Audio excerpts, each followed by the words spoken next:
Бүгүн Жогорку Кеңештин бюджет жана финансы боюнча комитети Кыргызстан менен эл аралык өнүктүрүү ассоциациясынын ортосундагы макулдашууну жактыргандыгы тууралуу айрым массалык маалымат каражаттары маалымдады.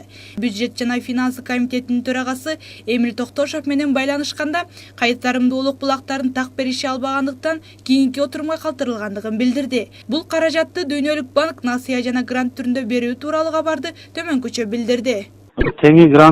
Теңи насыя болгон менен насыя баары эле биздин Кыргызстандын мойнуна жүктөлөт. Бул тышкы кредит суммасын дагы чоңойтот.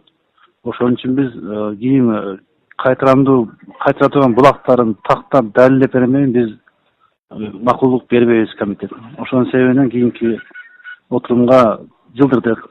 Тактап алып келип берелер, бизге толук маалымат керек деп. Эскерте кетсек, буга чейин дагы жылуулук электр борборун жаңылоо максатында 386 миллион доллар алынып, жыйынтыгында каражат туура эмес пайдаланган деген жүйө менен бир нече чиновниктерге кылмыш иши козголгон.